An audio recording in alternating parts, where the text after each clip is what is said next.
Welcome students in concept coaching classes. आज हम बात कर रहे हैं क्लास 11th की चैप्टर नंबर 2 फिजिक्स में यूनिट्स एंड मेजरमेंट। तो यूनिट्स एंड मेजरमेंट हमारे चैप्टर का नाम है। यहाँ हमारे फिजिक्स की जर्नी स्टार्ट हो रही है, जहाँ पे पहला चैप्टर में यूनिट्स पढ़ना है। तो ये यूनिट्स होती क्या है?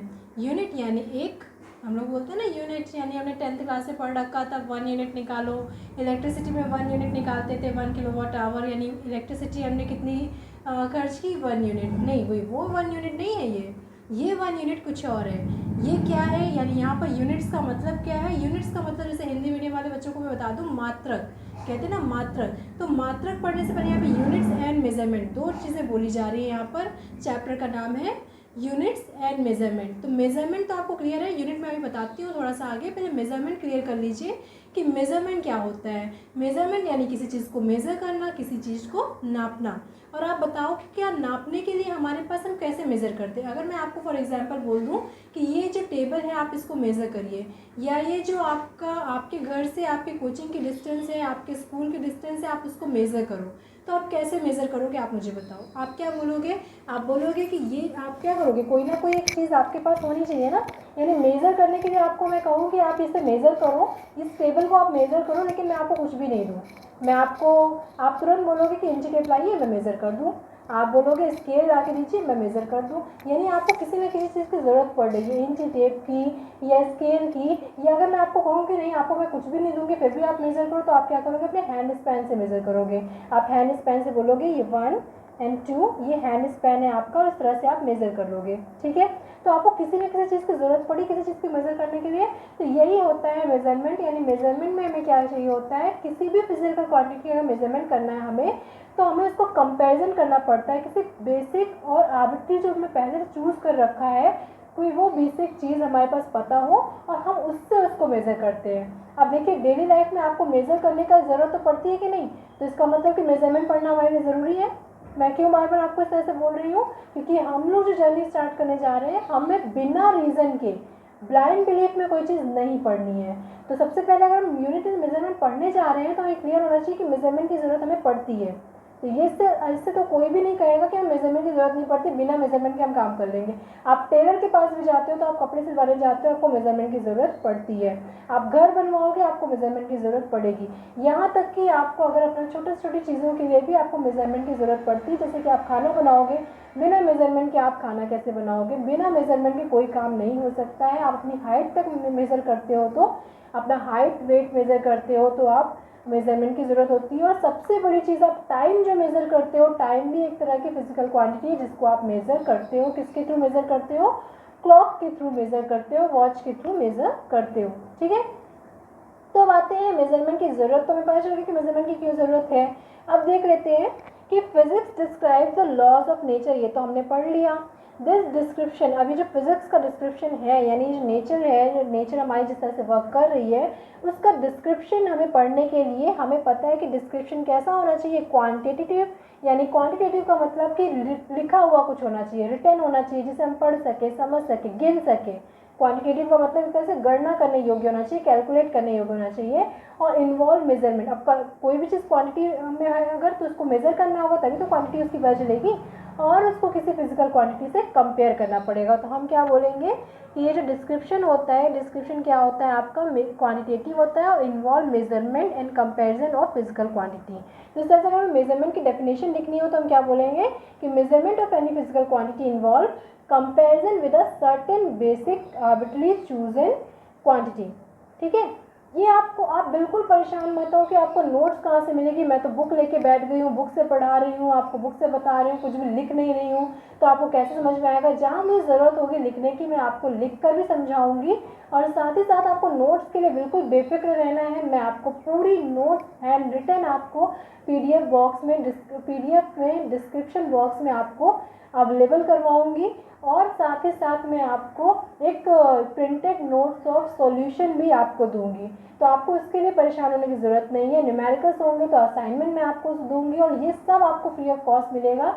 तो आपको बस क्या करना है, आपको सिर्फ और सिर्फ यहाँ जो मैं बोल रही हूँ, जो मैं बता रही हूँ, आपको सिर्फ सुनना है और उसको समझना है। ये कितना इंटरेस्टिंग है। आपको यहाँ पे कुछ लिखने को नहीं कह रही हूँ मैं, बस आपको एक कॉपी, एक स्टिक नोट लेके बैठनी है, एक पेन लेके बैठनी है और जहाँ ज़रूरत होगी कि हाँ यहाँ पर रिटर्न कुछ मैं बताऊँगी कि हाँ इसको लिखना है, वहाँ आप उसको लिख लेना। जहाँ मैं बोल रही हूँ कुछ और आपको ऐसा लगता है कि हाँ इस चीज़ को पॉइंट करने वाली या इस चीज़ को लिखने वाली ज़रूरत है तो आप उसको लिख लेना। प्रॉपर नोट्स लिखने की आपको मेरे साथ साथ ज़रूरत नहीं है, क्योंकि जब हम प्रॉपर नोट्स अगर मैं आपको लिखवाने लग जाऊँगी तो आप लिखने में बिजी हो जाओगे, आप समझोगे नहीं। तो इसलिए मैं आपको सिर्फ यहाँ समझा रही हूँ। जो चीज़ें आपको मेरे मुँह से निकली हुई आपको ऐसा लगे कि हाँ इसको नोट करने की ज़रूरत है तो आप उसे नोट कर लेना। अदरवाइज रिटन नोट्स तो मैं आपको प्रोवाइड करूँगी ही। यूपी बोर्ड वालों के लिए हिंदी में प्रोवाइड करूँगी, सीबीएसई वालों के लिए इंग्लिश में प्रोवाइड करूँगी, आईसीएसई सीबीएसई वालों के लिए बेसिकली कुछ टॉपिक्स इसमें हैं जो बिल्कुल सेम है। आप अपने सिलेबस से मैच करके आप नोट्स को ले सकते हो, आप उतनी चीज़ों को उसमें लिख सकते हो। अगर बाई चांस मेरे से कोई चीज़ छूट जाती है तो आप मुझसे वो टॉपिक जो है वो कमेंट कर देना कि ये टॉपिक आपसे रह गया है, मैं उस टॉपिक के ऊपर अलग से वीडियो आपको बना दूंगी। ओके, तो बिल्कुल परेशान होने की ज़रूरत नहीं है। आपको बस और बस क्या करना है, यहाँ पर कंसंट्रेट करके पढ़ाई को स्टार्ट करना है। तो हमारा पहला चैप्टर क्या है, ये जो सेकंड चैप्टर है यूनिट्स एंड मेजरमेंट। तो इसी पर आगे बढ़ते हैं, चलिए मूव करते हैं। तो हमें ये क्लियर हो गया कि मेजरमेंट क्या होता है। मेजरमेंट का मतलब होता है कि किसी भी चीज़ को अगर मैं कोई फिजिकल क्वांटिटी, अब चलिए देखेंगे पहले फिजिकल क्वांटिटी क्या होता है। तो फिजिकल क्वांटिटीज़ क्या होती हैं, वो सारी क्वांटिटीज़ जिन्हें हम मेज़र कर सकते हैं फिजिकल क्वांटिटी कहलाती है। वो सारी क्वांटिटीज़ जिनको हम मेज़र कर सकते हैं। अब देखिए कुछ क्वांटिटीज़ ऐसी होती है जिन्हें आप मेज़र नहीं कर सकते हो। अच्छा ऐसा क्या है जिन्हें हम मेज़र नहीं कर सकते, हम तो सभी चीज़ें मेज़र कर सकते हैं। हमने तो कहा कि फिजिक्स जो है वो हर जगह है और हर चीज़ को हम मेज़र कर सकते हैं। बट कुछ चीज़ें ऐसी हैं जिनको फिजिकल क्वांटिटी में हम लोग नहीं रखते, जैसे कि आपके फीलिंग्स, आपके इमोशंस, इमोशंस, ये सारी चीज़ें को आप मेज़र नहीं कर सकते हो। आप ये नहीं मेज़र कर सकते हो कोई बंदा कितना इंटेलिजेंट है। आप देखोगे कि आपसे अगर कोई बोला जाए कि फलाना जो है बहुत इंटेलिजेंट है तो आप कहोगे अरे वो कहाँ इंटेलिजेंट है, उससे इंटेलिजेंट तो ये है। तो आप इस तरह से बोलोगे, या उससे सुंदर तो कोई और है। तो ब्यूटी हो गई, इंटेलिजेंसी हो गई, किसी की फीलिंग्स हो गई, कोई कितना हैप्पी है आप बोलोगे हाँ वो हैप्पी है, पर कितने अमाउंट ऑफ हैप्पी है वो, ये आप मेज़र करके क्वांटिटी में नहीं बता सकते हो। तो इसलिए इसको हम कहेंगे ये फिजिकल क्वांटिटीज़ नहीं है। ठीक है, तो फिजिकल क्वांटिटी आपको पता होना चाहिए कि क्या नहीं है। बाकी तो सारी तो फिजिकल क्वांटिटीज़ है, कुछ चीज़ें ऐसी हैं जो फिजिकल क्वांटिटीज़ के अंदर में नहीं आती। तो वो चीज़ें जिनको हम मेज़र नहीं कर सकते वो फिजिकल क्वांटिटीज़ में नहीं आती है। अब इन फिजिकल क्वांटिटीज़ को मेज़र करने के लिए हमें पहले से कोई चीज़ चाहिए होती है जिनके कंपेयर करके हम फिजिकल क्वांटिटीज़ को मेज़र करें, उन्हें हम फिजिकल मेज़रमेंट कहते हैं। अब देखिए मेज़रमेंट आपको क्लियर हो गया। मेज़रमेंट तो आपको वैसे भी पता है कि मेज़र क्या करते हैं, मैंने थोड़ा सा इसलिए इसको आपको डिफाइन कर दिया कि आपको और अच्छे से क्लियर हो जाए, आपको वो चीज़ें दिमाग में बैठ जाए आपके कि हाँ ये चीज़ का मतलब यही होता है। ठीक है, अब ये चैप्टर में हमें मेज़रमेंट पढ़ना है, तो मेज़रमेंट तो क्लियर हो गया। फिर आते हैं यूनिट्स एंड मेज़रमेंट, यानी मेज़रमेंट अगर हमें करना है, किसी भी चीज़ को मेज़र करना है, तो देखिए क्या करना होगा। To measure a physical quantity we need some standard unit of that quantity. अब ये यूनिट क्या होती है, फिर से आ गया, यानी किसी चीज़ को अगर हमें मेज़र करना है तो हमें यूनिट पता होनी चाहिए। क्यों यूनिट पता होनी चाहिए वो देख लेते हैं। अब यूनिट पता होनी चाहिए तो कुछ ना कुछ तो ऐसा होगा जिस वजह से यूनिट पता होनी चाहिए। तो देखते हैं, फॉर एग्जाम्पल के लिए यहाँ पर आपको दिया है एक एलिफेंट है जो कि हैवियर होता है गोट से। इससे कोई दो राय तो नहीं होगी, एलिफेंट गोट से हैवियर होता है, हाथी बकरी से हैवियर होता है कि नहीं। इतना तो आपको क्लियर है कि एक एलिफेंट जो है वो गोट से हैवियर होता है। ठीक है, हम मानते हैं कि हैवियर होता है। पर अगर हमसे पूछा जाए एग्जैक्टली हाउ मैनी टाइम्स, तो आप कैसे बताओगे। आप बोलोगे पहले दोनों का वेट तो बताओ, तो हम बता देंगे कौन किससे हैवी है ना। यानी जब तक आपको दोनों का वेट नहीं बताया गया तब तक आप ये नहीं बता सकते हो कि एग्जैक्टली हाउ मैनी टाइम ये हैवियर है। आपको दो चीज़ें दे दी जाए, जैसे फॉर एग्जांपल आपको दे दिया जाए ये दो हैं, एक पेन है और एक पेंसिल है। आपसे कहा जा रहा है बताइए कि ये दोनों में से जो हमारी पेंसिल है, देखिए यहाँ पर ठीक है, हम कहें कि ये जो पेंसिल है वो ये जो है हमारी वो थिन है, थिनर देन आपका मार्कर या हाइलाइटर, ठीक है। इससे ये थिनर है, तो हाउ मैनी टाइम्स ये थिनर है इससे, या इससे कितनी थिकर है, तो इसके लिए हमें क्या चाहिए होगा, इसकी हमें इसका जो डायमीटर है वो पता होना चाहिए दोनों का, तभी तो हम बताएंगे कौन थिन है और कौन थिक है, यानी या कौन टॉल है और कौन शॉर्ट है।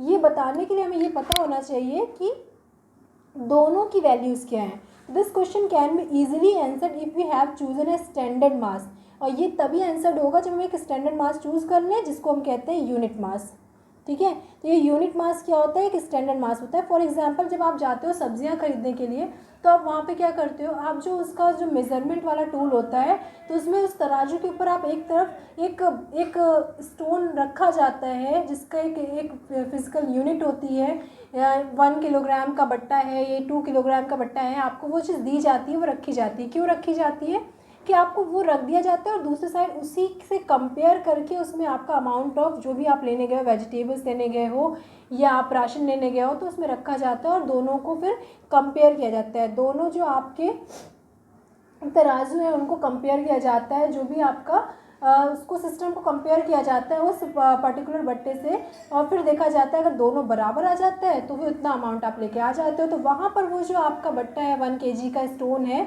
वो टोकन आपका किस चीज़ का काम करता है, वो टोकन आपका यूनिट मास का काम करता है, यानी एक फिक्स यूनिट मास आपने ले लिया और उससे कंपेयर करा दिया। देखिए इस तरह से हमें यूनिट मास मिल जाता है, यानी कि आपको केजी में, टन में या कोई भी एक यूनिट मास मिल गया, तो आप बोलोगे कि if the elephant is 200 times the unit mass, यानी कोई यूनिट मास है उससे एलिफेंट 200 टाइम्स बड़ा है, भारी है, और गोट 20 टाइम्स भारी है, ठीक है। एक यूनिट मास आपने फिक्स कर लिया और आप कह रहे हो कि यानी 200 kg का है ये, यानी हमने अगर मास ले लिया कि केजी में, तो ये क्या हो गया 200 kg का है और ये 20 kg का है। तो आप बता दोगे कि दोनों में कितने का डिफरेंस है, तो 200 और 20 को डिवाइड कर देंगे तो ये हो जाएगा हमारा 10, तो हम बोलेंगे कि हमारा एलिफेंट जो है वो 10 टाइम हैवियर है गोट के। तो क्लियर हो रहा है, यानी यूनिट की ज़रूरत क्यों पड़ी, यूनिट की ज़रूरत हमें पड़ी हमारे मेज़रमेंट के लिए, ठीक है।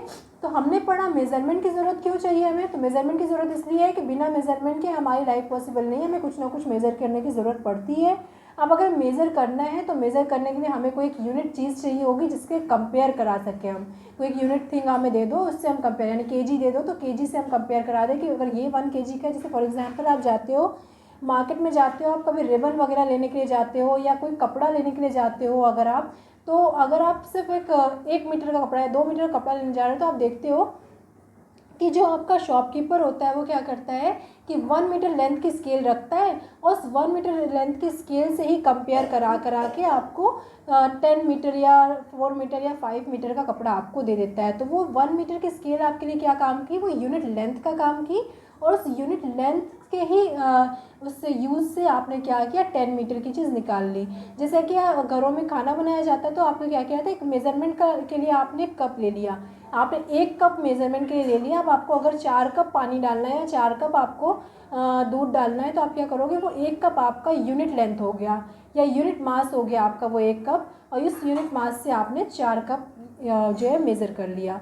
आप दूध लेने जाते हो तो आप क्या करते हो कि अगर आपको 2 लीटर का वो मिल्क लेना है, तो आप 1 लीटर वाले जो कैन से आप 2 बार डालोगे तो 2 लीटर मिल जाएगा। तो इसका मतलब जो है सबसे छोटी जो आपकी यूनिट होगी जिससे कंपेयर करके हम कोई चीज़ निकाल सकते हैं, वो आपके लिए क्या कहलाती है, वो आपकी यूनिट कहलाती है। यानी यूनिट की अगर हमें डेफिनेशन बोलनी हो तो हम क्या बोलेंगे, यूनिट की डेफिनेशन कि एक definite amount of physical quantity is taken as a standard unit. कोई एक definite amount of physical quantity ले लें, वही उसकी स्टैंडर्ड यूनिट होती है, ठीक है।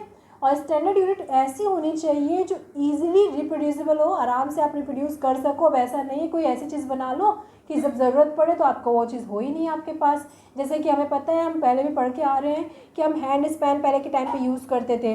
अब हमारे लिए हैंड स्पैन, हमारा हाथ है इतना बड़ा है, ठीक है, इतना बड़ा हैंड स्पैन है, वही कोई छोटा बच्चा है उसका हैंड स्पैन इतना ही होगा, तो क्या वो मेज़रमेंट हमारी जो है वो एक्सेप्टेड होगी? नहीं। तो एक्सेप्टेड होने के लिए आपके पास एक बेसिक एक स्टैंडर्ड यूनिट होनी चाहिए, उस यूनिट की भी हम बात करेंगे अभी। तो देख लिया हमने कि यूनिट हमारी क्या होती है, मेज़रमेंट की हमें ज़रूरत क्यों पड़ती है और यूनिट क्या होती है, ठीक है। तो measurement of the quantity mention in 2 part, और मेज़रमेंट ऑफ द क्वांटिटी जो होती है हम देखते हैं उसको 2 पार्ट में कैलकुलेट करते हैं। किसी भी चीज़ की क्वांटिटी को अगर हमें मेज़र करना है तो हम 2 पार्ट में मेज़र करते हैं उसको। कैसे?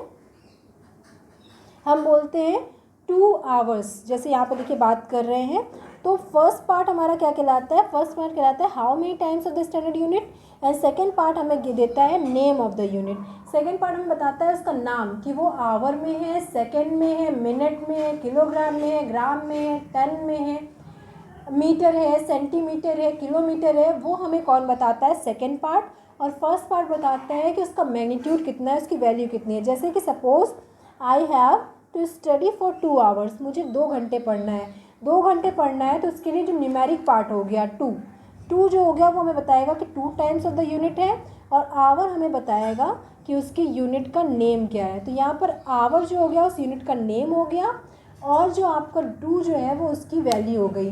तो यहाँ पर हमारी जो यूनिट होती है वो 2 चीज़ों से मिलकर बनती है, उसकी न्यूमेरिकल वैल्यू और दूसरा यूनिट का नेम, ठीक है, न्यूमेरिकल वैल्यू और नेम, ठीक है। तो आप इसको नोट डाउन करना चाहो तो अपने पास एक नोट के तौर पर लिख लो, बाकी तो आपको वैसे भी मैं नोट्स प्रोवाइड करूँगी। तो अगर हमें यूनिट पढ़नी है तो यूनिट क्या होती है, यूनिट में 2 पार्ट्स होते हैं, एक तो होते हैं उसकी न्यूमेरिकल वैल्यू, ठीक, और दूसरा होता है यूनिट नेम, ठीक है। फॉर एग्जाम्पल 2 आवर, तो 2 आवर में ये हो गई उसकी न्यूमेरिकल वैल्यू और ये हो गया उसका यूनिट नेम, ठीक है। ये कुछ भी हो सकता था, आवर, मिनट, सेकेंड, कुछ भी हो सकता था। हमने पढ़ा मेज़रमेंट क्या होता है, ठीक, और मेज़रमेंट करने के लिए हमें यूनिट की ज़रूरत होती है। मेज़रमेंट होता क्या है, तो मेज़रमेंट किसी भी फिज़िकल क्वांटिटी को मेज़र करने के लिए यूज़ होता है, यानी use to measure physical quantities, ठीक है।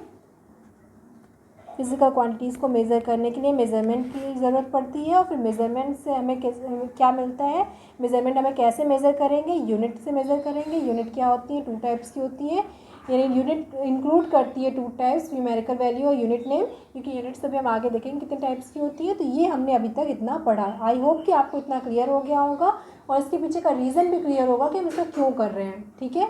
आगे बढ़ते हैं। अब आप सोच रहे होगे यूनिट हम क्यों पढ़ रहे हैं, यूनिट तो हमें पता ही है कि साइंटिस्ट ने तो वो काम कर ही रखा है, स्केल बनाई दी है, मास बनाई दिया है, सब कुछ बना दिया है, तो हम क्यों पढ़ रहे हैं इस चीज़ को।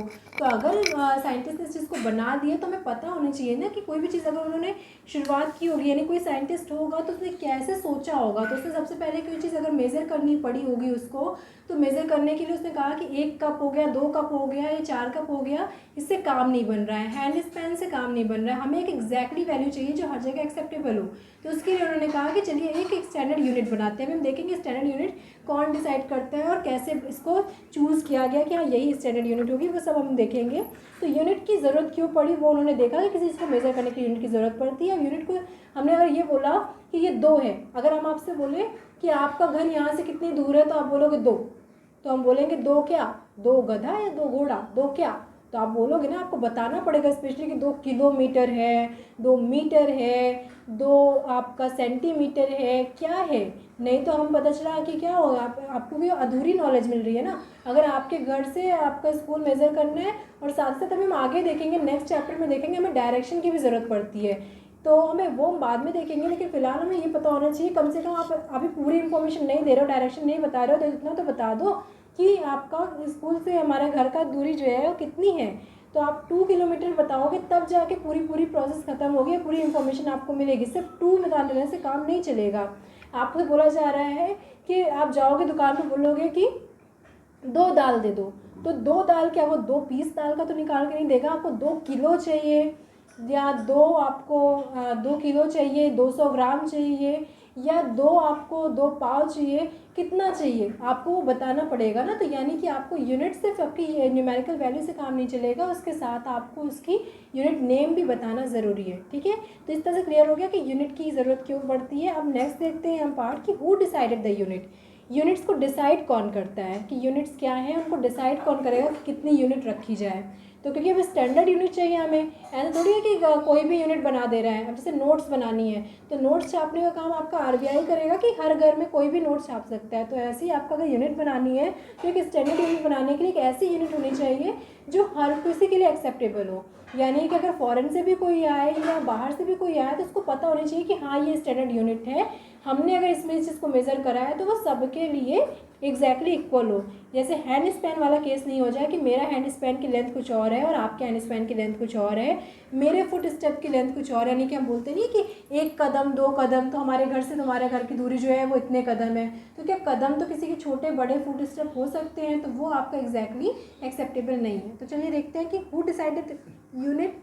तो how is the standard unit chosen for physical quantity, ये हमारे पास क्वेश्चन आता है, जिसके लिए हमारा आंसर क्या है कि first thing is that it should have international acceptance.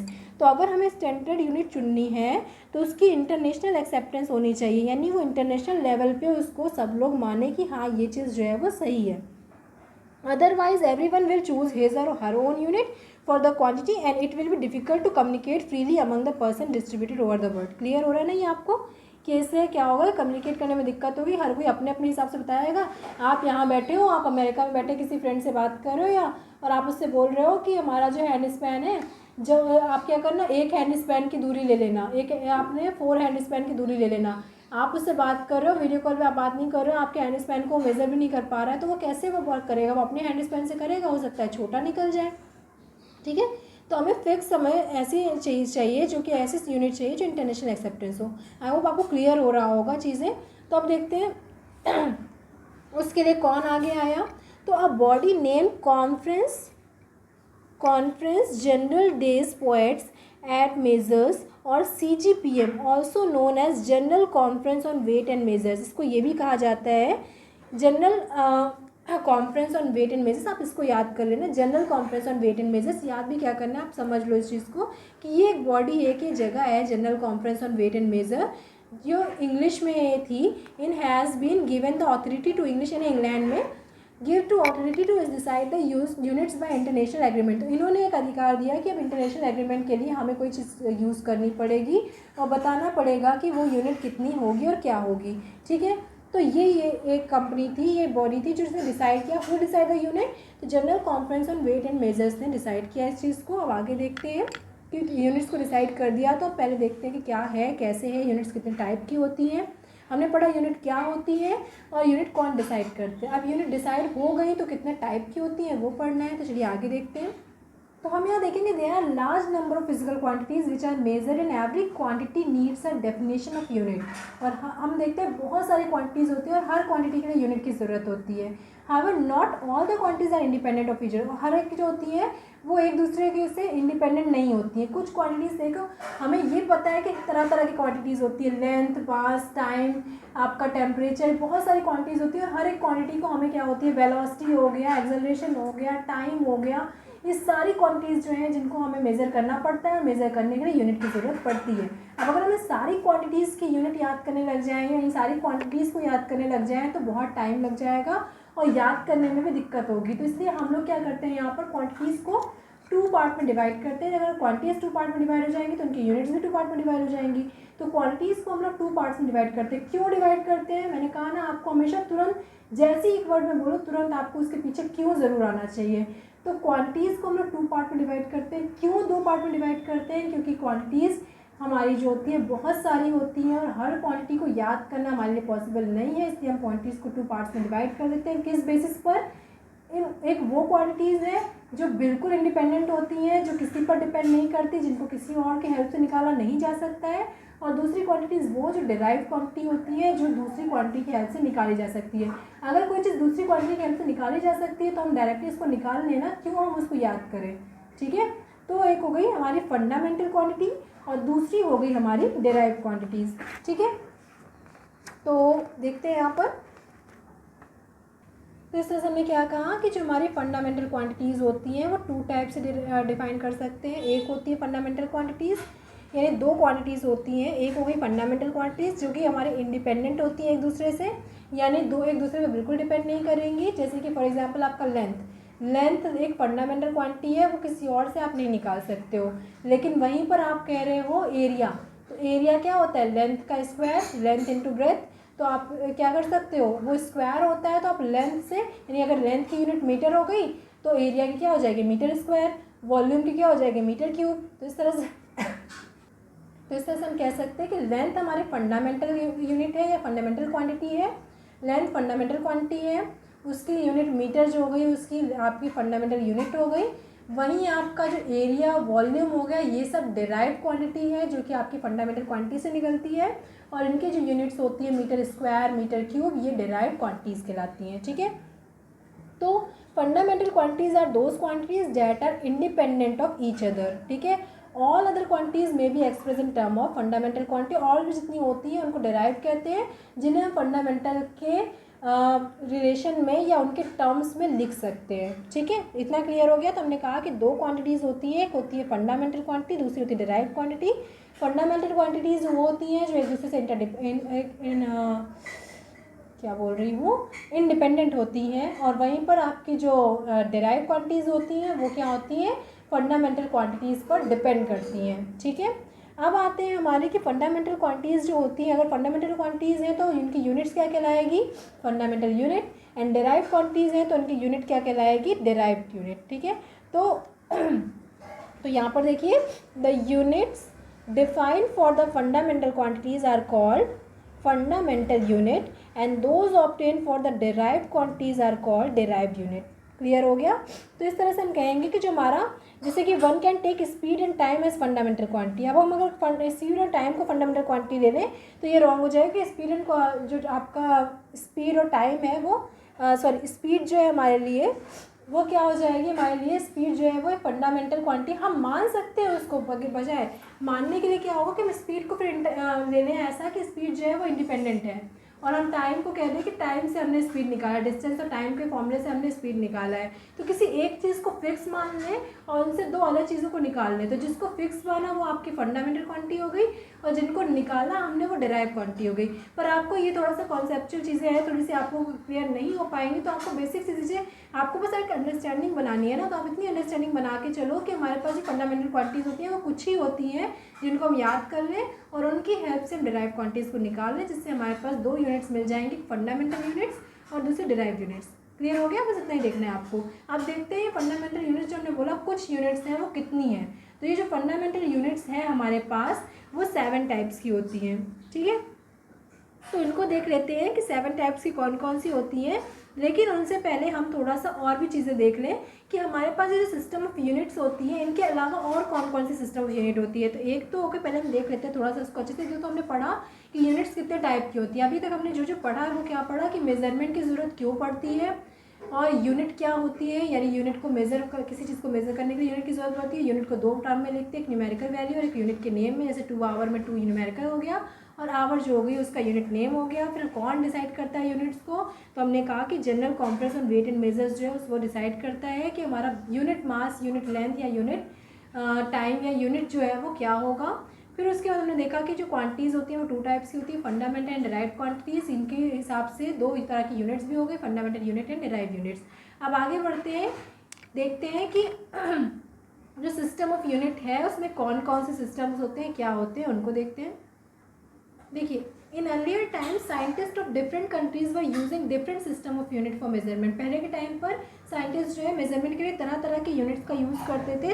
तो यहाँ से 3 यूनिट्स हैं जिनको एक्सटेंसिवली यूज़ किया गया, CGS, FPS और MKS। क्या क्या थी ये? CGS का मतलब हो गया C फॉर सेंटीमीटर, यानी ये किसकी किसकी यूनिट है, लेंथ, मास, टाइम। पहला लेंथ की होगी, फिर मास की होगी, फिर टाइम की होगी। तो C for centimetre, G for gram और S फॉर सेकेंड। यानी कि इस यूनिट सिस्टम में क्या किया जाता था, इस यूनिट सिस्टम में S को यानी कि लेंथ को सेंटीमीटर में लिया जाता है CGS सिस्टम में, मास को ग्राम में और टाइम को सेकेंड में। ऐसे FPS में क्या हो गया, लेंथ को फुट में, P यानी पाउंड में हमारा यूज़ होता है, पाउंड में यूज़ होगा हमारा मास, और टाइम जो होगा वो सेकेंड में यूज़ होगा, फुट, पाउंड एंड सेकेंड। ठीक है। फिर एमके सिस्टम आया। एमके सिस्टम ब्रॉडली यूज़ होता है, हम भी एमके सिस्टम को ही प्रेफर करेंगे, जिसको एसआई यूनिट में प्रेफरेंस दिया गया है। एमकेएस क्या होता है, लेंथ के लिए हम लोग मीटर को ही प्रेफरेंस देंगे, मास के लिए किलोग्राम को, और टाइम के लिए सेकंड को। तो the system of unit which is at present internationally accepted, आज के टाइम पर जो इंटरनेशनल लेवल पे एक्सेप्ट किया गया मेजरमेंट के लिए, उसको क्या बोला जाता है, system international D units. French word है ये, जिसको हम लोग बोलते हैं इंटरनेशनल सिस्टम ऑफ यूनिट, और इसको शॉर्ट फॉर्म में बोला जाता है एसआई, जिसको हम लोग एसआई सिस्टम भी बोलते हैं। इस एसआई सिस्टम में हम लोग एमकेएस को प्रेफर करते हैं और एमकेएस में बात करेंगे, और हर एक चीज़ को हम लोग जो है वो एमकेएस के फॉर्म में ही लेंगे। क्लियर हो रहा है। तो जो एसआई यूनिट है वो क्या है, हमारी एसआई यूनिट की ज़रूरत क्यों पड़ी, क्योंकि हमने कहा ना कि हमारी यूनिट ऐसी होनी चाहिए जो इंटरनेशनल लेवल पे एक्सेप्टेड होनी चाहिए। तो उसमें क्या थी, हमारी एसआई यूनिट थी, और इस एसआई यूनिट के बेस पे हम लोग आगे वर्क करेंगे। तो चलिए देख लेते हैं कि फंडामेंटल यूनिट्स जो होती है हमारी वो कितने टाइप की होती हैं। ये हमारी जो डेवलप हुई है एसआई यूनिट किसने डेवलप की, वही है जो हम अभी पहले बात करें, general conference on wait and measure. ये general conference on wait and measure से ही 1971 में इसको डेवलप किया था, इस एसआई यूनिट को, और जिसमें एमकेएस को प्रेफर किया जाता है। चलिए आगे देखते हैं। तो चलिए देखते हैं फंडामेंटल क्वांटिटीज़ होती हैं वो कितने टाइप की होती हैं। तो बेसिकली फंडामेंटल क्वांटिटीज़ जो होती हैं वो हमारी 7 टाइप्स की होती हैं, ये आपको लर्न होना चाहिए। फंडामेंटल बेस क्वांटिटीज़ जो होती हैं आपकी 7 टाइप की होती है। कौन कौन सी, length, mass, time, electric current, thermodynamic temperature, amount of substance, luminous intensity. अब देखिए इसको याद आप कैसे करोगे, लेंथ मास टाइम तो आपको ऐसे ही लर्न हो जाएगा, एमकेएस में आप लोग बार बार पढ़ोगे एमकेएस एमकेएस एमकेएस, तो लेंथ मास टाइम आपको याद हो जाएगा। फिर उसके बाद हमें क्या याद करना है, करंट सिर्फ याद कर लो, करंट, टेम्परेचर। करंट क्या होती है, यानी कि जो हमारे चार्ज का फ्लो होता है, फ्लो ऑफ चार्जेस, यानी कि हमारे करंट कहलाते हैं, जो इलेक्ट्रिक करंट जिनकी बात करते हैं। टेम्परेचर क्या होता है कि मेज़र करना, किसी चीज़ की हीट को मेज़र करना, कि कोई चीज़ कितना गर्म है कितना ठंडा है, वो टेम्परेचर होता है। अमाउंट ऑफ सब्सटेंस, कोई हमारा देखिए अमाउंट ऑफ सब्सटेंस और मास, इन दोनों में डिफरेंस है। मास का मतलब हो गया, मास हमारा जो है वो केजी, ग्राम, इन सब में यूज़ करते हैं। अमाउंट ऑफ सब्सटेंस क्या हो गया, अमाउंट की मतलब होता है मात्रा, क्वांटिटी, वो हमारी मास से अलग होती है, उसमें हम लोग मोल में बात करते हैं। जैसे कि यहाँ ये जो मोल वाले कॉन्सेप्ट है ये हम लोग ज़्यादातर कहाँ बात करेंगे, ये हम लोग एटॉमिक लेवल पे बात करेंगे कि कोई एटम हमारा कितने मोल है, कितना उसका अमाउंट है, तो ये वहाँ हम लोग उसको एन से डिनोट करेंगे। ये मोल है, अमाउंट ऑफ सब्सटेंस और मास, इन दोनों में डिफरेंस है। ठीक है। इंटेंसिटी क्या होती है, लाइट की इंटेंसिटी। ठीक है, कि कोई लाइट हमारी कितनी इंटेंस है कितनी डार्क है, तो वो इंटेंसिटी होती है। अब देखिए इसके हमें क्या क्या पढ़ना है, लेंथ की यूनिट होती है मीटर, ये यूनिट्स आपको याद होनी चाहिए। आप ये 7 यूनिट्स याद कर लो, फिर जितनी भी यूनिट्स होती हैं डेराइव यूनिट्स, वो सब इन पर बेस्ड होती हैं और इनसे निकाला जाता है, वो बनाना मैं आपको सिखा दूंगी, वो आराम से आप किसी भी चीज़ की यूनिट निकाल सकते हो। सिर्फ ये 7 आपको लर्न करना है, इसको आपको लर्न करना है। मैं बार बार से इसको बोल रही हूँ, तो इसको आपको ध्यान रखना है कि इसको आपको लर्न करना है। ठीक है, जो चीज़ें लर्न करने वाली होंगी वो मैं आपको बताऊँगी, जो चीज़ समझने वाली होंगी वो भी मैं आपको बताऊँगी। तो लेंथ हो गई मीटर में, मास हो गया किलोग्राम में, टाइम सेकेंड होता है, तो ये हो गया एमकेएस। करंट एम्पियर में मेज़र की जाती है, 10th क्लास में आपने मेज़र किया ही है। टेम्परेचर केल्विन में मेज़र किया जाता है, आपने किया ही है। अमाउंट ऑफ सब्सटेंस मोल में, और इंटेंसिटी जो होती है कैंडेला, ये मोल और कैंडेला ही आपके लिए नया है, और मोल भी शायद आपके लिए नया नहीं है, क्योंकि आपने 9th क्लास में मोल निकाला ही है, मोलर आपने मोलर मास निकाला है, वहाँ पर आपको मोलर कॉन्सेप्ट वहाँ सिखाई दिया गया है, तो आप मोल भी आपके लिए फैमिलियर हो। आप कैंडेला आपके लिए नहीं था, तो कैंडेला भी आपने देख लिया। तो ये आपको ये सिंबल्स है मीटर के लिए, एम, के जी, एस हो गया, ए, के, एम, ओ, एल, मोल, सी, डी, ये आपको लर्न कर लेना है। ठीक है। अब इन 7 क्वांटिटीज़ के अलावा 2 और ऐसी क्वांटिटीज़ होती है जिनको हम लोग फंडामेंटल क्वांटिटी ना बोल के सप्लीमेंट्री क्वांटिटी बोलते हैं। सप्लीमेंट्री क्वांटिटीज़ क्यों बोलते हैं इनको, ये थोड़ी सी अलग क्वांटिटी, बाद में इनकी खोज हुई, बाद में इनको रखा गया। तो जब बाद में रखा गया तो फंडामेंटल क्वांटिटीज़ में इसको ना रख के इसको एक अलग से नाम दे दिया गया सप्लीमेंट्री। फंडामेंटल क्वांटिटीज़ वो 2 कौन सी क्वांटिटीज़ हैं, इन्हें जिनको नाम दिया गया आपका ये थी plane angle and solid angle. ये 2 कौन सी थी हमारी, प्लेन एंगल और सॉलिड एंगल।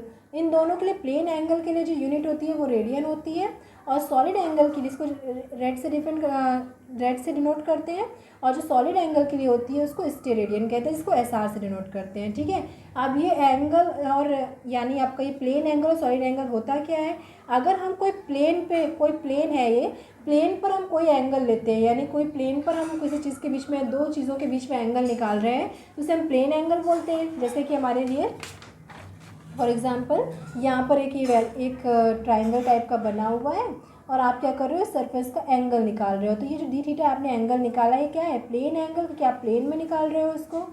ठीक है, वहीं आप क्या ले लो, 3D कोई शेप ले लो, कोई 3D शेप ले लो आप, और उस 3D शेप का यहाँ पे डायग्राम बनाना थोड़ा सा पॉसिबल नहीं है, तो हम कुछ इस टाइप से ले लें 3D शेप, और ये ऐसा कर लें कि ये 3D शेप है, और इनके बीच का आप एंगल निकाल रहे हो, या इनके बीच का एंगल निकालना भी थोड़ा सा, ठीक है, डायग्राम नहीं बन पाएगा इसका, आप हम इसको डायरेक्टली देख लेते हैं कि ये जो हो जाएगा हमारा, ये कुछ ऐसा बन जाएगा, और ये यानी कि 3D शेप। तो फॉर 3D शेप आप बोल सकते हो कि फॉर 3D शेप हमारा जो एंगल होता है वो क्या कहलाएगा, वो स्टेरेडियन कहलाता है, और उसका फॉर्मूला जो हो जाता है स्टेरेडियन को हम लोग डिनोट किससे करते हैं, SR से डिनोट करते हैं, स्टेरेडियन। ठीक है, तो ये 2 एक्स्ट्रा आपकी हो गई, तो हमें 7 फंडामेंटल यूनिट याद करनी है, 7, और 2 एक्स्ट्रा में सप्लीमेंट्री जो है वो याद करनी है। ठीक है, अब आते हैं जो SI प्रीफिक्स है। SI प्रीफिक्स क्या कहता है, यानी SI प्रीफिक्स में magnitude of physical quantities very over a wide range. हमें पता है मैग्नीट्यूड वेरी करता है, जैसे कि हमें पता है कि 1 किलोमीटर में 10⁻³ मीटर्स होते हैं,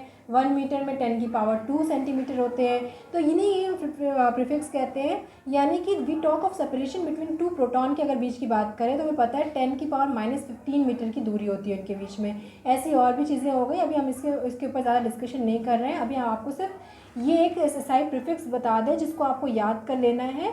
ये क्या होती हैं आपके, देखिए हम यहाँ से 20 से स्टार्ट करिए, 1 से 1 मिनट मैं इसको बता देती हूँ आपको याद कैसे करना है इसको। देखिए हमें पता है 1 सेंटीमीटर इज इक्वल्स टू क्या हो गया, 10⁻⁻² मीटर। थोड़ा गौर करिएगा, मैंने उल्टा कर दिया है। 1 मीटर इक्वल्स टू 100 सेंटीमीटर होता है। ठीक है, 100 सेंटीमीटर को हम क्या लिखते हैं, 10⁻² सेंटीमीटर। अब अगर 1 मीटर इक्वल्स टू 10⁻² सेंटीमीटर होता है, तो अगर इसको अपोजिट कर देंगे तो साइन बस चेंज हो जाता है, माइनस में हो जाता है। तो 1 सेंटीमीटर इज इक्वल्स टू क्या होता है, 10⁻⁻² मीटर।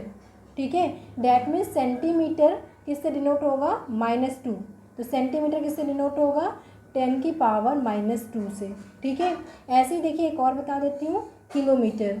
तो हमें पता है कि 1 किलोमीटर इक्वल्स टू क्या होता है, 10⁻³ मीटर। ठीक है, तो 1 मीटर इक्वल्स टू कितना होगा, 1 मीटर इक्वल्स टू होगा 10 की पावर, या इसको हम लोग डायरेक्टली भी लिख सकते हैं, देखिए हम मीटर के फॉर्म में ले रहे हैं। तो अब ये तो यहाँ पर 10⁻³ है, यानी किलोमीटर को हम लोग किससे डिनोट करते हैं, 10⁻³ से। तो हम क्या बोलेंगे, किलोमीटर जो होता है वो क्या होता है, 10⁻+3। ठीक है, हम बात करते हैं 1 मिलीमीटर की। तो हमें पता है कि 1 मीटर इक्वल्स टू क्या होता है, 1000 मिलीमीटर। ठीक है, तो अगर इसको उल्टा करा जाए तो 1 मिलीमीटर इक्वल्स टू क्या हो जाएगा, 10⁻³ मीटर। अब देखिए ये मीटर वाला ही में ले रहे हैं हम लोग, मीटर के फॉर्म में लेके फिर इसको हम लोग इससे फॉर्मूला निकाल रहे हैं। तो 10⁻³ हो गई, तो मिलीमीटर इज इक्वल्स टू क्या हो गया, 10⁻⁻3। तो हम क्या बोलेंगे यहाँ पे, मिलीमीटर इज इक्वल्स टू हो गया 10⁻⁻3। ठीक है, तो ये सेंटीमीटर का मतलब है, 10⁻⁻² कहीं दिया होगा तो उसको क्या बोलते हैं, सेंटीमीटर। 10⁻³ दिया है तो क्या बोलते हैं, किलोमीटर। -3 दिया है तो क्या बोलते हैं, मिलीमीटर। इसी को आपको याद करना है। देखिए कैसे, अगर 10 की पावर आपके पास, देखिए यहाँ से 10 की पावर अगर 3 दिया है, 10 की पावर 3 दिया है तो क्या होगा, किलोमीटर। ठीक है, मीटर क्या कोई भी चीज़ हो सकती है, जैसे सिर्फ किलो, मीटर में तो किलोमीटर, अगर ग्राम में तो किलोग्राम। ठीक है, तो 3 है, अगर 10 की पावर 3 है तो किलो, 2 है तो हेक्टो, 1 है तो डेका, यानी 10 है, अगर 10 की पावर 1 है तो हम क्या बोलेंगे, डेका, यानी 1 डेका इक्वल्स टू क्या होता है, 10 मीटर। ठीक है, अगर -1 है तो डेसी बोलते हैं ना हम लोग, डेसीमीटर। डेसीमीटर, -2 है तो सेंटीमीटर अभी निकाला हमने, -3 है तो मिलीमीटर, -6 है तो माइक्रो, -9 है तो नैनो, -12 है तो पीको, -15 है तो फेम्टो, -18 है तो एटो। और ऐसे ऊपर चलते जाएंगे तो 6 है तो मेगा, 9 है तो गीगा, 12 है तो टेट्रा, 15 है तो पीटा, और 18 है तो एक्सा। ये सिंबल्स है, ये आपको लर्न होना चाहिए, क्योंकि हम लोग जब बात करेंगे तो मिलीमीटर कहीं पे आ जाएगा आपका माइक्रोकुलाम, माइक्रो कूलम आ गया, यानी चार्ज की यूनिट होती है कूलम, तो माइक्रो कूलम आ गया। तो आप कहोगे कि माइक्रो क्या होता है, हमें तो पता ही नहीं, तो कूलम में चेंज नहीं कर पाएंगे, तो माइक्रो का मतलब 10⁻⁻⁶। ठीक है, तो ये आपको एसआई प्रीफिक्स याद होने चाहिए, तो ये भी आप लर्न लो इसको कि ये लर्न करना है आपको। ठीक है, नेक्स्ट आगे बढ़ते हैं। अब हमें पढ़ना है definition of the base unit, यानी क्या पढ़ना है, definition of the base unit. क्यों ज़रूरत है अब definition of the base unit की, तो procedure to define a standard value as a unit are quite often not very simple. अब किसी चीज़ को हमने कह तो दिया कि हम यूनिट में निकालेंगे, अगर किसी चीज़ को मेज़र करेंगे तो ईजी हो जाएगा, पर यूनिट में निकालने के लिए हमें एक बेस यूनिट तो पता होनी चाहिए ना, कि जो यूनिट बेस यूनिट थी, जैसे कि हमने बोला ना कि जो दुकान वाला है उसका बटकरा, यानी जो उसका बट्टा हो गया, उसका जो टोकन हो गया 1 किलो का, तो इसको मेज़र करना हमारे लिए कोई इजी काम नहीं है, डिफ़िकल्ट वर्क था, और इसीलिए इसको जो कंप्लीट अंडरस्टैंडिंग करनी हुई, इसके लिए कंप्लीट समझना हुआ, तो वो हम लोगों ने सिर्फ इस जो हमारा this procedure can not be given in the first chapter, हम केवल इसमें नहीं देख पाएंगे, इसके लिए हमें कुछ बेसिक यूनिट्स के बारे में पढ़ना पड़ेगा। तो क्या है बेसिक यूनिट्स, बेसिक यूनिट्स हमें ये बताती है कि मीटर की खोज कैसे हुई, कैसे हमें 1 मीटर स्केल मिली, तो उस 1 मीटर की वैल्यू क्या होती है। 1 मीटर स्केल तो हमने मान लिया ना कि हर एक चीज़ को हम लोग 1 मीटर से निकाल रहे थे, तो 1 मीटर कहाँ से आया, तो 1 मीटर कहाँ से आया, तो 1 मीटर की वैल्यू होती है किसके बराबर, it is a unit of length, metre unit of length होती है, जो कि क्या होती है, किसके बराबर होती है, distance travel by light in vacuum in 1 ये हो गया आपकी जो वैल्यूज़ है, सेकेंड इज कॉल्ड 1 मीटर। तो 1 मीटर किसके बराबर होती है, 1 लाइट ईयर के बराबर होती है। 1 मीटर जो हो गई हमारी, वो 1 मीटर हम कैसे निकालेंगे, 1 लाइट ईयर के बराबर निकालेंगे, यानी इतने सेकेंड के बराबर निकालेंगे। देखिए कैसे आया होगा, ये टाइम कैसे आया होगा, हमें पता है कि जो लाइट है वो ट्रेवल करती है, तो लाइट जो ट्रेवल करती है, लाइट की स्पीड हमें पता है। ठीक है, टाइम हमने निकाल लिया, यानी लाइट हमारी गई और फिर जाके कहीं से टकरा के प्लैनेट से वापस आई, तो जब वो वापस आई वैक्यूम में जाके टकरा के वापस आई, तो हमने उस टाइम को नोट कर लिया। लेंथ हमें, यानी स्पीड हमें पता है कि स्पीड ऑफ लाइट होती है 3 × 10⁸ मीटर पर सेकेंड, और हमें पता है कि टाइम हमने यहाँ से मेज़र कर लिया, स्पीड और टाइम मेज़र कर लिया, तो हमें फॉर्मूला पता है, speed equals to distance over time, जहाँ से हमने लेंथ निकाल ली, जिसको हम लोग 1 लाइट ईयर भी बोलते हैं। ठीक है, तो 1 मीटर की जो डेफिनेशन है, आपसे डेफिनेशन पूछ लेगा तो क्या लिखोगे, डेफिनेशन आपको लर्न कर लेनी होगी कि distance travel by light in vacuum in इतने सेकेंड इज कॉल्ड 1 मीटर। तो ये समझ में आया आपको, ये वैल्यू कहाँ से आई है, ये सेकेंड है। अब ये सेकेंड में है आपका, एक टाइम के फॉर्म में इसको लिखा गया है, तो टाइम के फॉर्म में लिखा गया है, तो ये आपका 365 डेज़ होते हैं, यानी कि आपके 1 ईयर में 365 डेज़ होते हैं, तो 365 मल्टीप्लाई किया गया किससे, 1 ईयर में आपके कितने होते हैं, यानी कि 1 ईयर में आपके 365 डेज़, फिर 1 डेज़ में आपके 24 आवर्स, फिर 24 आवर यानी इंटू 60, यानी 60 मिनट हो गए, फिर 60 मिनट इंटू 60 सेकेंड, उससे आपकी ये वैल्यू जो है वो निकल के आई है। ठीक है, यानी क्या, ये 1 में कर रहे हैं, 365 इंटू 24 इंटू में 60, ये क्या हो गया, 1 आवर में 60 मिनट, 60 मिनट में 60 सेकेंड। ठीक, ये ओके। फिर किलोग्राम की डेफिनेशन क्या है, mass of cylinder made of platinum iridium alloy kept at International Bureau of Weight and Measure is defined as 1 kilogram. अब एक फिक्स एक कोई चीज़ मान ली गई, एक सिलेंडर था जो कि प्लेटिनियम इरिडियम ऑयल का बना हुआ, एलॉय का बना हुआ है, और International Bureau of Weight and Measures में रखा हुआ है, उसकी जो वैल्यू थी उसको मान लिया 1 kg, और उसकी वैल्यू के बराबर एक 1 kg की चीज़ बना दी गई, और कहा गया कि इसी के अकॉर्डिंग आप क्या करना है, आपको इसी से कंपेयर कर करके और 2 किलो 3 किलो 4 किलो आप इसी से बना लो। ठीक है, तो स्टैंडर्ड जो केजी की बेसिक यूनिट है वो कौन सी है, क्या है, वो मास ऑफ सिलेंडर जो प्लेटिनियम इरिडियम का बना हुआ है। ठीक है, फिर आते हैं हम सेकंड कहाँ से बना, तो सेकंड कहाँ से आया हमारा, तो caesium 133 atom emit electromagnetic radiation of several wavelength. जो सीजियम 133 एटम था वो तरह तरह की इलेक्ट्रोमैग्नेटिक रेडिएशन एमिट कर रहा था। अब ये जो एमिट कर रहा था, तो इनके बीच में ट्रांजिशन को मेज़र किया गया, कितने टाइम ड्यूरेशन में, टाइम ड्यूरेशन इन इतने time period of the selected transition is defined as 1 second. आप देख रहे हो कितनी बड़ी वैल्यू है। ठीक है, आपको इसको बस देख लेना है कि इतनी लंबी वैल्यू, जब देखा गया कि वो जो आपका था वो इलेक्ट्रोमैग्नेटिक रेडिएशन कर रहा था, तो उसके टाइम पीरियड को मेज़र किया गया है। टाइम पीरियड क्या होता है आपका, 1 सेकेंड में, यानी आपका कितने टाइम इंटरवल में कोई एक ऑक्सीलेशन कंप्लीट करता है, तो वो 1 सेकेंड उसका टाइम पीरियड हो जाता है। तो ये टाइम पीरियड, इतना टाइम पीरियड था, तो इसको क्या मेज़र किया गया, इसको मेज़र किया गया 1 सेकेंड। ठीक है, आपको सिर्फ ये 3 ही याद पढ़नी है, मीटर किलोग्राम सेकेंड, और कुछ इतनी ज़्यादा नहीं पूछा जाता है, तो उसकी हमें स्टैंडर्ड बेसिक यूनिट पे नहीं जाना है। तो ये हो गया आपका अब हम लोगों ने क्या पढ़ लिया, यूनिट एंड मेजरमेंट चैप्टर पढ़ रहे थे, जिसमें हम लोगों ने पढ़ लिया कि मेजरमेंट क्यों ज़रूरी होता है, यूनिट्स क्या होती हैं, यूनिट कितने टाइप की होती है, फंडामेंटल यूनिट, डिराइव्ड यूनिट, 7 आपकी फंडामेंटल यूनिट्स होती हैं जिनकी यूनिट्स में हमने देख लिया, और 2 आपकी सब कॉम्प्लीमेंट्री होती हैं जो कि प्लेन एंगल और सॉलिड एंगल हो गई, रेडियन स्टेरेडियन उनकी यूनिट्स होती है। फिर हमने देखा अपना SI prefix, deca hexa peta tetra giga mega deci centi milli micro nano, ये सब क्या होता है, इसकी हम लोगों ने पावर ऑफ पढ़ ली 10। और फिर हमने देखा कि हमारी डेफिनेशन ऑफ बेस यूनिट क्या है, तो 3 बेस यूनिट हमने पढ़ी, मीटर, किलोग्राम एंड सेकेंड। ठीक है, ये पढ़ ली हमने। अब हमें जो नेक्स्ट टॉपिक यहाँ पे पढ़ना है वो क्या पढ़ना है, अब हम जो पढ़ेंगे वो नेक्स्ट वीडियो में पढ़ेंगे। आज के लिए इतना ही। तो हमें नेक्स्ट वीडियो में क्या पढ़ना है वो मैं आपको पहले ही बता देती हूँ कि हमें मेज़रमेंट ऑफ लेंथ पढ़ना है, यानी लेंथ को कैसे मेज़र किया जाता है और कितनी यूनिट्स होती हैं, यानी कितने टाइप्स ऑफ मेज़रमेंट्स होते हैं। कुछ बेसिक होंगी जिनकी हमें ज़रूरत पड़ेगी, उनको हम लोग देख लेंगे, क्योंकि ऐसे तो बहुत सारी हमारी आपकी हो जाएगी। कुछ सम एसआई यूनिट्स पढ़ेंगे जो कॉमनली यूज होती है हमारी, जैसे कि लेंथ की हमारी माइक्रोमीटर, एंगस्ट्रॉम हो गई, लाइट ईयर हो गया, पार्सेक हो गया, वैसे मास के भी कुछ हो गए। तो जो कॉमनली यूज होते हैं, जो कुछ प्रैक्टिकली यूनिट्स होती हैं, उनको हम लोग पढ़ेंगे, क्योंकि सारी हमारे लिए पढ़ना पॉसिबल नहीं है।